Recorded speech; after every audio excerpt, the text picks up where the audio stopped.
Yes, salut tout le monde, c'est Kevin et on se retrouve aujourd'hui pour une nouvelle vidéo d'analyse crypto sans blabla. On est déjà à l'épisode 12 maintenant et nous sommes déjà 124 abonnés, c'est vraiment génial. Donc merci à tous de vous abonner et de suivre l'aventure. N'hésitez pas à me dire comme d'habitude en commentaire quelle est la prochaine crypto que vous voulez que j'analyse. T'as juste à me mettre ça en commentaire, à mettre un petit like ou à t'abonner si c'est pas déjà fait. Et dans la prochaine vidéo, j'analyse la crypto que tu souhaites. Alors, en attendant, aujourd'hui je vais pas analyser de crypto en particulier parce qu'il n'y a rien qui m'a été demandé de particulier, il y a des choses que j'ai déjà faites, voilà. Donc on va attaquer directement et de toute manière les marchés sont très corrélés, que ce soit sur les alts ou sur le BTC. Alors, on va démarrer avec le BTC. Et magie, ce que je vous avais dit, c'est produit pour l'instant. Qu'est-ce qui s'est donc passé? Eh bien tout simplement qu'on est venu effectivement en haut ici de cette mèche, mais on est venu chasser et récupérer les liquidités, et ensuite on s'est retourné. Et pour l'instant on se retourne, et on a clôturé en dessous. Hier on a clôturé dans le range en dessous, sans problème. Et c'est là en fait que c'est vraiment intéressant, c'est que par rapport au trait vert, ici je vais enlever le trait violet pour pas que vous soyez perdus, mais par rapport au trait vert, ici qu'est-ce qu'on a fait? On a juste chuté, on remonte, on redescend moins bas, on remonte plus haut, on redescend moins bas, on remonte plus haut, sauf que quand on fait ça, ça c'est un signal de continuité baissière. Pour l'instant, ça, c'est-à-dire qu'on monte lentement, on accumule les longues jusqu'à casser. Et on empêche l'accumulation des shorts comment? Bah, tout simplement parce qu'une personne qui a short ici, on remonte, on la sort. Ensuite, quand le marché redescend, si elle short ici, elle se dit si jamais on retourne au-dessus de ce point, de cette mèche, je sors de mon short, du coup on va au-dessus, on la dégage. Le marché redescend, elle reshort, elle se dit si on va au-dessus de ce point, je sors de mon trade, et là on la ressort encore. Et là on repart pour descendre. Ici il y a encore beaucoup de gens qui shortent cette descente, et ben on va aller juste en dessous de cette mèche ici, ou en dessous de cette mèche, on va faire juste ça, et ensuite on va les short squeeze en explosant à la hausse, et à l'inverse, s'il ne shorte pas cette descente, on peut aller bien bas ici, faire quelque chose comme ça, hop, et tout casser à la baisse pour aller vers les 15K, ce dont je vous avais parlé avec le taux d'inflation US qui n'est pas bon. Et maintenant qu'on a dégagé tout le monde, c'est très bien. Donc là, moi, ce que j'ai fait, c'est que j'ai pris simplement un short ici. Quand on a clôturé en dessous, je me suis dit très bien, je prends un short en dessous. C'est possible que on vienne chasser les liquidités au-dessus en début de journée euh, pour justement empêcher tous ceux qui ont shorté. Parce que la plupart des gens qui ont shorté par rapport à cette fin, ils ont shorté ici en disant si on retourne au-dessus de cette mèche, je sors. Donc ici, ils sont venus chasser au-dessus. Donc moi, ce que j'ai fait, c'est que j'ai mis mon stop au-dessus de cette mèche-là, qui a été une mèche où il y a eu beaucoup de volume, il y a eu beaucoup de mouvements. Donc si on va au-dessus de ça, je sors. Et du coup, on est venu au milieu de cette mèche, mais on n'est pas venu au-dessus, donc je suis pas sorti du trade, derrière on s'est retourné. Donc ici, globalement, je risquais 4% de ma position, et derrière, par rapport à là, on est déjà à 3,45 de gain. Et si on va tout en bas, on vise 17% de gain, ce qui est énorme en fait. Donc on a un ratio de 4, ce qui est beaucoup. On va dire entre globalement 3 et 5 de ratio. Donc une moyenne de 3,5-4.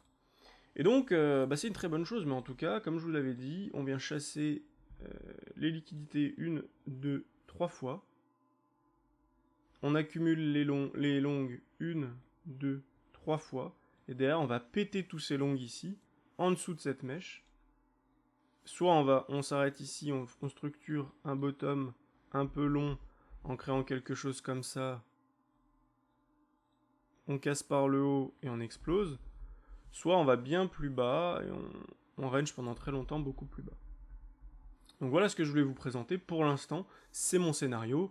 Là, maintenant que le trade est en train de partir, je vais pouvoir ensuite rebaisser mon stop loss au niveau de mon point d'entrée.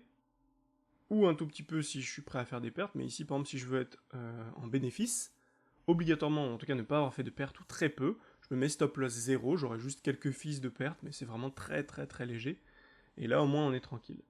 Donc voilà ce que je fais et ce que je vous conseille de mettre en place si vous voulez suivre la tendance, que ce soit haussier ou baissier.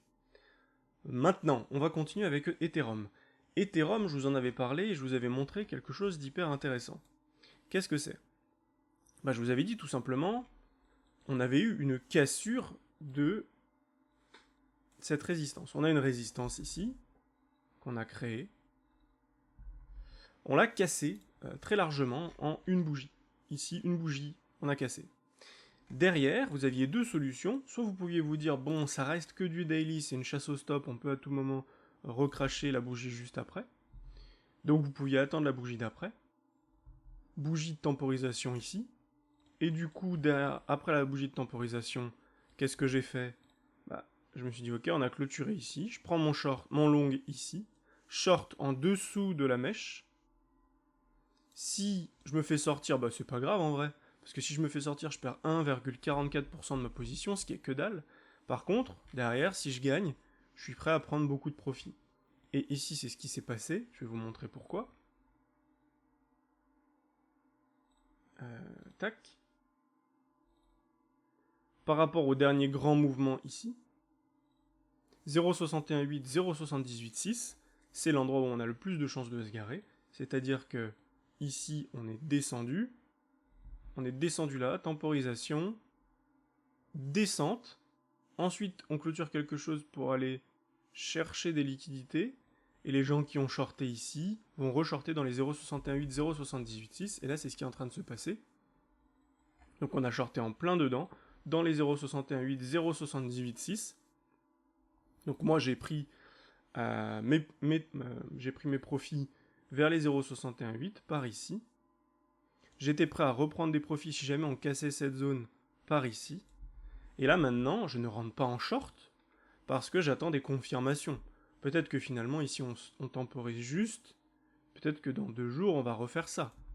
Donc là on doit attendre, voir ce qui se profile, voir la gueule de la fin de la bougie, etc. Si jamais cette bougie clôture en dessous de ça, effectivement là on pourrait se dire bon on peut prendre un short, mais sinon on temporise juste et on voit ce qui se passe. En tout cas ici, avec cette position, ça m'a permis de prendre 15% de gain en une journée. Une ou 2 journées globalement. Donc voilà ce que je voulais vous présenter sur BTC, sur ETH. Attention tout de même, il y a une chose sur laquelle il faut faire attention, c'est que le dollar continue de dégueuler un petit peu. Alors, on a une mèche qui se trouve ici. Le dollar ici peut continuer de dégueuler. Donc déjà sur le short que je vous avais montré ici, où je suis rentré là. Enfin, je suis pas rentré sur le dollar, mais globalement c'est ce qui m'a permis de prendre une position sur BTC. Mais ça c'est une position que je vous avais montré que vous pouviez prendre. Donc là on voyait que effectivement ça baisse. Ici on avait un take profit, puisque c'est dans cette zone-là où il y a eu beaucoup de trafic. Maintenant, on voit qu'on est en train de rechuter doucement. Donc là, ce qui peut se passer, c'est qu'on rechute et qu'on retourne en dessous. Ensuite, qu'on rebondisse et qu'on reparte. Pour l'instant, on n'a pas trop d'indications sur le dollar. On voit juste qu'il continue de baisser, pas de signe de retournement. Donc c'est un petit peu contradictoire avec ce qu'on voit sur BTC et ETH qui ont fini d'aller chercher au-dessus et qui se sont fait complètement rejeter. Maintenant, il peut y avoir autre chose aussi, c'est que sur BTC, on peut très bien faire ça. Ça, rejet. Finalement, explosion à la hausse ici, plus personne n'y croit, et on continue de monter. Avec juste ici un sorte de rejet technique et une explosion à la hausse. Donc, il faut quand même être patient, faire attention, mettre ses stop loss. Ici, moi, je suis en gain, et au pire, je perdrai rien, puisque j'ai mis mon stop loss à 0. Et puis voilà, maintenant, il faut être patient, voir ce qui se configure sur le dollar. Si le dollar clôture pas en dessous de ce point, c'est très positif pour la baisse du BTC et donc pour notre trade sur BTC sur notre short. Vous voyez, je voulais vous présenter Solana, mais il n'y a rien de spécial à dire en fait, il n'y a rien du tout. Juste ici, c'est un peu la même configuration. On a baissé, on remonte doucement. Ici, on fait un W daily, c'est bien, mais on clôture en dessous de cette mèche, on se fait rejeter ici. Par contre, on a ici réussi à clôturer au-dessus de ce point. Donc voilà, donc voir cette bougie à ce qu'elle donne. Si elle clôture au-dessus également, ça peut être intéressant. Le mieux serait qu'elle clôture au-dessus de ce trait vert. Sinon, si on voit que ça fait une bougie un peu dégueulasse ici, ou le pire ce serait en dessous de cette bougie verte, là ce serait un short et on retournerait en bas de range minimum, voire plus bas. Donc voilà pour cette courte vidéo, j'espère que ça vous a plu. Si c'est le cas, n'hésitez pas à mettre un pouce bleu et à vous abonner à la chaîne et à me dire en commentaire quelle est la prochaine crypto que vous voulez que j'analyse de fond en comble. C'était Kevin pour Crypto-monnaie devenir libre financièrement, et je te dis à demain pour une prochaine vidéo. Ciao ciao.